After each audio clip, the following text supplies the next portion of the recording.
Operation tiger गेल्या 1.5 वर्षांपासून महाराष्ट्राच्या राजकारणात सर्वात जास्त चर्चेत असलेला शब्द.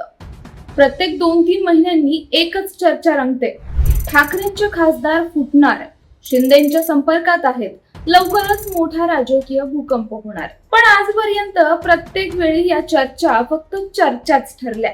मात्र यावेळी परिस्थिती थोडी वेगळी दिसतीये.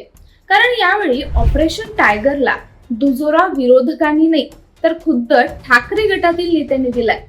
अंबादास दानवे यांनी थेट सांगितलं, ऑपरेशन टायगरच्या चर्चा आता अधिकृतपणे मान्य केल्या पाहिजेत. आणि त्यानंतरच उद्धव ठाकरे यांनी मातोश्रीवर खासदारांची तातडीची बैठक बोलावली. मग प्रश्न असा आहे, खरंच ठाकरे गटातील 7 खासदार शिंदेंच्या संपर्कात आहेत का? मातोश्रीवरील बैठकीत नेमकं काय घडलं? आणि सगळ्यात महत्वाचं, ऑपरेशन टायगर पुन्हा एकदा फसणार की यावेळी खरोखरच यशस्वी होणार? सगळं काही समजून घेऊयात. त्यासाठी हा व्हिडिओ शेवटपर्यंत नक्की पहा. नमस्कार, मी सृष्टी आणि आपण पाहताय मराठी मंडळी. या संपूर्ण प्रकरणाची सुरुवात झाली 10 जून पासून. काही माध्यमांनी दावा केला की दिल्लीमध्ये ठाकरे गटाच्या 9 पैकी 7 खासदारांची आणि उपमुख्यमंत्री एकनाथ शिंदे यांची गुप्त बैठक झाली.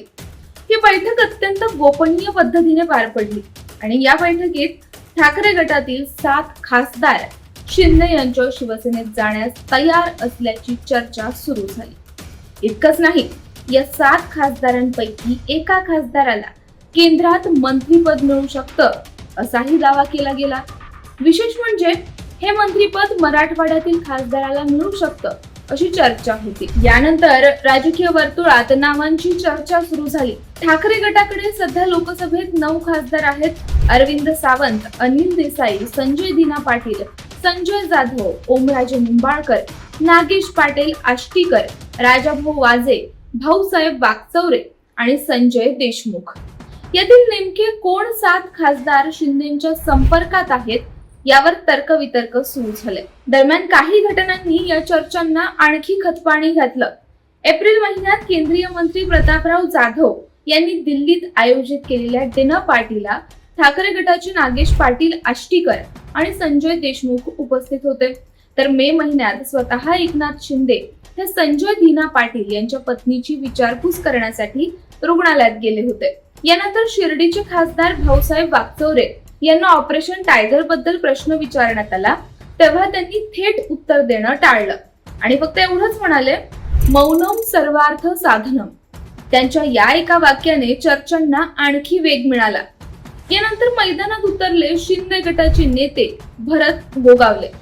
गोगावले यांनी थेट दावा केला, उद्धव ठाकरे कितीही बैठका घेऊ द्यात, पण 7 खासदारांचा निर्णय झालेला आहे. आता पाणी डोक्यावरून गेलंय. हे 7ही खासदार लवकरच शिंदे गटात प्रवेश करतील. गोगावले यांच्या या विधानाने राजकीय वातावरण आणखी तापलं. पण सगळ्यात मोठा धक्का बसला तो अंबादास दानवे यांच्या विधानामुळे. कारण दानवे हे विरोधी पक्षाचे नेते नाहीत, ते स्वतः ठाकरे गटाचे वरिष्ठ नेते आहेत. आणि त्यांनीच सांगितलं, काही खासदार संपर्कात आहेत हे आम्हालाही माहितीये, त्यामुळे ऑपरेशन टायगरच्या चर्चा अधिकृतपणे मान्य करायला हव्यात. यानंतर ऑपरेशन टायगर हा केवळ अफवांचा विषय राहिला नाही. या पार्श्वभूमीवर 14 जूनला मातोश्रीवर खासदारांची बैठक बोलावण्यात आली. पण बैठक सुरू होण्यापूर्वीच नवीन चर्चा सुरू झाली. कारण सकाळी काही खासदार अनुपस्थित असल्याच्या बातम्या समोर आल्या. विशेषतः भाऊसाहेब वाकचौरे नॉट रिचेबल असल्याचं सांगितलं गेलं. तर ओमराजे निंबाळकर ही बैठकीला दिसत नव्हते. त्यामुळे ऑपरेशन टायगर यशस्वी होणार का अशी चर्चा जोर धरू लागली. मात्र दुपारनंतर चित्र बदललं. बैठकीनंतर संजय राऊत माध्यमांसमोर आले आणि त्यांनी स्पष्ट सांगितलं, आमचे सर्व 9 खासदार उद्धव ठाकरे यांच्या सोबत आहेत. राऊत यांच्या माहितीनुसार अरविंद सावंत, अनिल देसाई, राजाभाऊ वाजे आणि संजय दिना पाटील हे 4 खासदार प्रत्यक्ष मातोश्रीवर उपस्थित होते. तर उर्वरित 5 खासदारांनी ऑनलाईन किंवा फोनवरून सहभाग घेतला. राऊत यांनी प्रत्येक खासदार गैरहजर का होता याची कारणही सांगितली. ओमराजे निंबाळकर यांचा मुलगा पुण्यातील रुग्णालयात उपचार घेत असल्याने ते हॉस्पिटलमधून ऑनलाईन सहभागी झाले.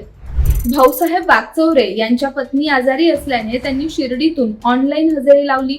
नागेश पाटील आष्टीकर हे आपल्या मुलाच्या निवडणूक प्रचारात व्यस्त होते.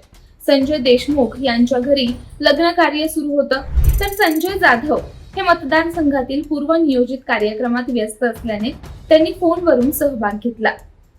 यानंतर संजय राऊत यांनी एक महत्त्वाची घोषणा केली. ते म्हणाले, ऑपरेशन टायगर मध्ये काही तथ्य नाही, उलट आता आम्ही ऑपरेशन लांडगा सुरू करणार आहोत. राऊत यांच्या या विधानाने राजकीय वातावरणात पुन्हा नवा ट्विस्ट आला.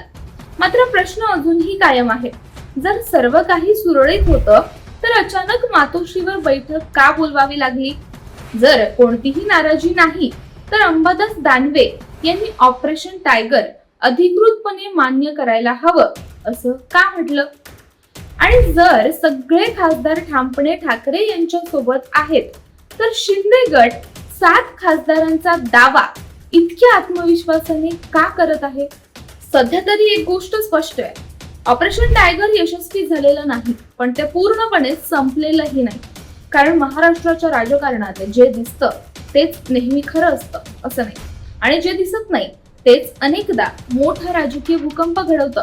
त्यामुळे येणारे काही दिवस ठाकरे गटासाठी आणि शिंदे गटासाठी अत्यंत महत्त्वाचे असणार आहेत. ऑपरेशन टायगर खरंच यशस्वी होणार की पुन्हा एकदा केवळ राजकीय चर्चा ठरणार हे पाहणं महत्त्वाचं ठरणार आहे. तुम्हाला काय वाटतं? खरंच 7 खासदार शिंदेच्या संपर्कात आहेत का, की हा फक्त राजकीय दबाव निर्माण करण्याचा खेळ आहे? तुमचं मत कमेंटमध्ये नक्की सांगा. व्हिडिओ आवडला असेल तर लाईक करा, शेअर करा आणि मराठी मंडळीला सबस्क्राईब करायला विसरू नका. धन्यवाद.